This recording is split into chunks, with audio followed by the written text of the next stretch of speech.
Did you know there is a simple trick that makes pepper plants produce all year, without stopping? I spent years growing peppers, the conventional way. I planted the seedling cared for. It lovingly harvested 5 or 6 peppers, and then the plant stopped producing, started looking ugly, and I had to pull it out and plant everything again. It was frustrating. On top of that, peppers at the market are expensive. In Mexico, depending on the color and the season, they can easily cost between 70 and 100 pesos per kilo. I wanted to have fresh peppers always available, but it seemed impossible to maintain constant production. That changed when, during a visit to a small farm in the interior of Sinaloa, I met an 81-year-old man who had huge pepper plants loaded with fruit, some of them producing nonstop for more than 2 years. I was amazed. I asked him what the secret was. He smiled and said, "Young man, it is not a secret. It is technique. Peppers can produce all year if you know how to care for them. I will show you." Then he showed me a method so simple and so logical that I could not believe I had never thought of it before. I applied it exactly as he taught me. Today, 2 years later, I have 3 pepper plants that produce without stopping. Every week I harvest fresh, firm, flavorful peppers. I never had to plant again. Today, here at Botanical Vault, I am going to show you this method step by step, because sometimes the most powerful knowledge is not found in modern manuals, but in the hands of someone who has spent decades observing the earth. Before I show you the trick, I need to explain why pepper plants normally stop producing after only a few harvests. When you understand the problem, the solution becomes much clearer. Most people think peppers are a one-season plant. They plant them. Once they harvest a few fruits, they see the plant lose strength and conclude that it has completed its cycle. They pull it out and start over from scratch. But that is where the mistake is. Peppers are not an annual plant. They are a perennial plant. That means that with the right care, they can live for several years and keep producing. The problem is not the nature of the plant. The problem is the way we usually grow it. After the first harvests, the plant looks tired. It has spent a lot of energy producing fruit. The older leaves begin to yellow. Some stems weaken, growth becomes irregular, and the overall appearance is no longer as beautiful as it was at the beginning. Most people interpret those signs as disease or as the end of the plant, but many times it is neither of those things. What the plant is asking for is not to be pulled out, but to be renewed. In nature, almost no plant produces non-stop for months and months without change. Plants have rhythms. They grow flower fruit, rest, reorganize, and produce again. In a home garden, however, we often demand continuous production without offering recovery. We want fruit every week, but we do not give the plant the management it needs to sustain that effort. And that is where exhaustion begins. The root is still alive, the stem still has potential, but the above-ground structure ages, the internal balance breaks down, and production falls. The method I am going to teach you works because it does not go against the biology of the plant. On the contrary, it takes advantage of that biology. It respects the natural cycle, but guides it in a smarter way. Instead of letting the plant deteriorate for months until it becomes useless, you intervene at the right moment, rejuvenate it, and return it to a vigorous phase of growth and production. That is the heart of everything. The main technique is called renewal pruning, and yes, it sounds more aggressive than it really is. It was the first thing that man from Sinaloa taught me. He told me that if I wanted peppers for years, I had to lose my fear of cutting, because the big mistake many people make is falling in love with the volume of the plant and thinking that the more branches and leaves it has, the better. But that is not always true. A plant full of old leaves, long branches, and a tired structure can look big and still produce very little. In contrast, a well-pruned plant with young shoots and a renewed structure can produce much more. The first pruning is usually done after the first big harvest, normally around 2 months after transplanting, when the plant has already produced its first fruits and starts to show signs of fatigue. At that moment, with well-sharpened and clean scissors, you are going to cut the main branches by about half. Yes, exactly like that. This is not about trimming a tiny tip. It is about truly reducing the structure to force the plant to sprout again with strength. Ideally, each cut should be made just above a node, that point on the stem where leaves or side shoots emerge.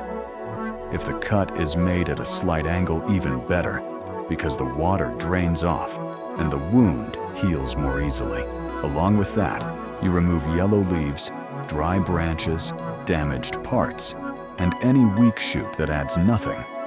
When you finish, the plant looks almost bare, and that moment is scary because it feels like you have just destroyed all the work of previous weeks. But that is where renewal begins. In a few days, new shoots appear at the cut points. In 1 or 2 weeks, the plant changes completely in appearance. The new leaves come out greener, more active, and more efficient. The young shoots have more vigor, more capacity to support flowering, and more potential to form healthy fruit. Instead of carrying an aged structure, the plant starts again on an already established foundation. And that is what makes it so powerful. You are not starting from seed again. You are taking advantage of a plant that already has a strong root system, a formed trunk, and the ability to respond. After that pruning, it is normal for new flowers and a new batch of fruit to appear 45 to 60 days later. And here comes the most important part. This is not a one-time pruning. It is a cycle. Every time one phase of production ends and the plant begins to show fatigue again, you repeat the process. You do not let the plant enter deep decline. You do not wait until it becomes truly sick. You act before that, and that is how you keep it young. That is how you avoid premature aging. That is how you turn a plant most people would pull out into a continuous source of harvest. That is the trick that changes everything. Now, for this system to really work, the plant has to start well from the beginning. People usually underestimate the importance of initial establishment. But if from day one, the plant is in a small pot, poor soil, or an area with little light, it will never develop the strength it needs to support years of production. The first point is root space. Peppers can adapt to containers, yes, but if you want to keep them for a long time, they need enough volume. A deep and wide pot makes a huge difference. Ideally, you should not go below 40 centimeters in diameter and 40 centimeters in depth. If you plant it in the ground, even better, as long as the soil structure and drainage are good. In direct soil, it is best to leave at least half a meter between plants, so air can circulate and the roots can expand without too much competition. The second point is the substrate. Peppers appreciate rich, loose soil with a good capacity to retain moisture without becoming waterlogged. A simple and very functional mix can be made with topsoil compost or worm castings and 1 part sand or some other material that improves drainage. Compost adds organic matter and life to the soil. Worm castings provide structure, microorganisms, and available nutrients. Sand keeps everything from becoming compacted. It is also helpful to add a slower release source of phosphorus, such as bone meal to favor roots and future flowering. If the soil is well prepared from the start, the plant enters the system with a much stronger foundation. The third point is planting depth. Many people plant peppers too shallow, but if you bury part of the stem up to the base of the first leaves, the plant can produce additional roots in that buried section. That greatly strengthens the whole plant. The fourth point is initial watering. During the first 2 weeks after transplanting, the soil should be kept slightly moist so the plant can establish itself without stress. This does not mean waterlogging it. It means maintaining continuity. Then, once the plant has adapted, watering should be done more carefully when the first few centimeters of the substrate have dried out. Peppers suffer both from lack of water and from excess. Repeated drought causes flower, drop, deformed fruit, and general stress. Too much water encourages fungi rot and weak roots. The key is regularity. The 5th point is light. Peppers need direct sun, much more than some people think. To produce well, they need at least 6 hours of sun a day, and in general, they respond better the stronger the exposure is, as long as they do not lack water. In partial shade, they may survive and even look relatively healthy, but production collapses. The 6th point is support. A plant that is going to live for years and carry fruit repeatedly needs support. You should not wait until it leans or breaks. A simple stake placed early helps keep the main stem straight and prevents damage when the plant fills with peppers. Once the plant is well established, the calendar of the system begins. And here something appears that we repeat often at Botanical Vault. Continuity does not depend only on knowing what to do, but also on knowing when to do it. The first renewal pruning, as I told you, usually comes after the first harvest. After that, each new productive phase ends and gives way to a new pruning.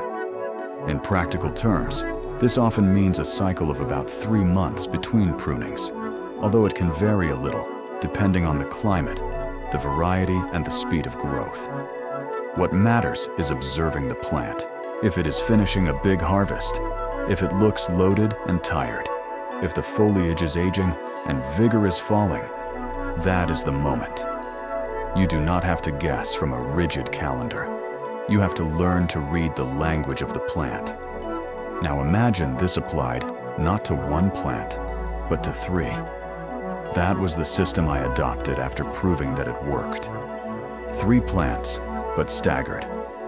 One is pruned in January, another in February, another in March. When April arrives, you return to the first one. That way, while one is sprouting again, another is flowering, and the third is ripening fruit. The result is impressive.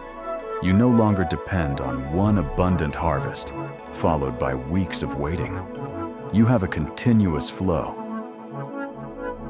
Each stage is spread out over time, and suddenly, what seemed impossible, having peppers all year, becomes perfectly achievable.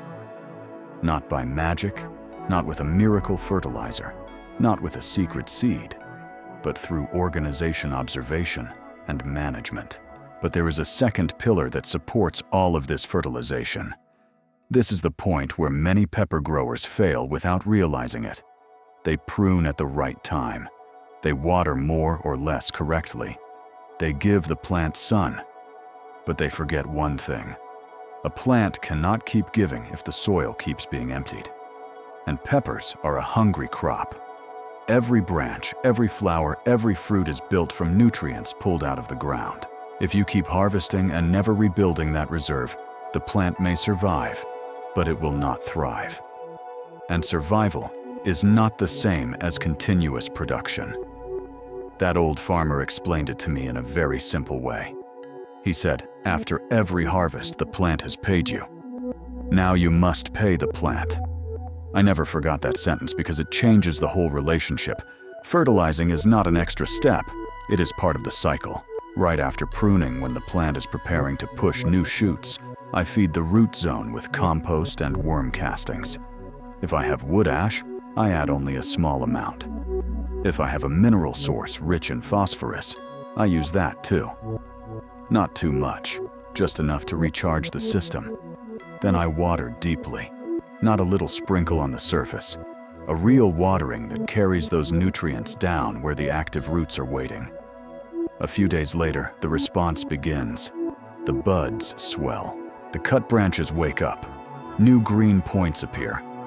That is when you understand that pruning alone was never the secret. Recovery is the secret. Renewal only works when the plant has something to rebuild itself with. As the new canopy develops, I stay attentive. This stage is delicate. Too much nitrogen and the plant becomes all leaf and no fruit. Too little nutrition and the new shoots come out weak, thin and pale. The goal is balance. Strong vegetative growth first, then flowering, then fruiting. That sequence matters. If you force fruit too early, the plant exhausts itself again before it is fully recovered. But if you let it rebuild with intelligence, the next productive cycle is usually stronger than the last one. Water also becomes more important than most people imagine. Peppers do not like chaos. They like rhythm. When the root ball stays dry too long and then suddenly gets flooded, the plant reacts with stress. Flowers drop. Fruit forms badly. Growth becomes uneven. So I do not water by panic. I water by observation. I touch the soil. I check the weight of the pot. I look at the leaves in the morning, not in the hottest hour of the day. Little by little, you stop guessing. You begin reading signals. There is another detail that changed my results completely. Clean harvesting. Many people twist peppers off by hand and damage the stem or weaken the branch that should keep producing. I now harvest with scissors. Fast. Clean. Precise. It seems small, but over months, the damage adds up. Clean harvesting keeps the plant healthier and helps it recover faster for the next flush of flowers. Then there is timing. If you leave mature peppers on the plant too long, it keeps investing energy in fruit that is already finished. That delays the next wave. Regular harvesting keeps the cycle moving. It tells the plant that phase is complete and it can start again. That is why timely harvesting often gives more total production. Pests can also appear. Aphids on tender growth, whiteflies under the leaves, mites in hot and dry weather. But continuity depends on early action. A plant inspected once a week rarely surprises you. I check under the leaves, inspect new shoots, and look for curling pale spots or sticky residue. When I catch problems, early, gentle solutions are usually enough. When I do not, the plant pays the price. 1 year after learning this system, I went back to see that farmer in Sinaloa. His plants were still there. Thick trunks, dense green crowns, fruit at every stage. Some green, some ripening, some ready to harvest. It did not look like a seasonal crop. It looked like a permanent food system. I asked him what most people misunderstand about peppers. He touched one stem and said they confuse fatigue with the end. That was it. One sentence, one truth. We are too quick to replace what only needed renewal. So when your pepper plant looks tired after a heavy harvest, do not rush to pull it out. Pause. Look closer. Check the stem, the roots, and the new growth. Ask whether it is really finished or just waiting for pruning, nutrition, rest, and proper care. Many times, the plant still has years left in it. And once you understand that cycle, everything changes. You stop growing peppers as a short-season experiment and start managing them as a long-term source of food. Not because of a miracle, because of method, because of observation, because of timing. If you made it this far, you now understand more about growing peppers than most people ever will. Subscribe and share this with someone who deserves to know the truth behind it. And the next time you see a tired pepper plant, remember this. It may not be ending. It may only be waiting to begin again.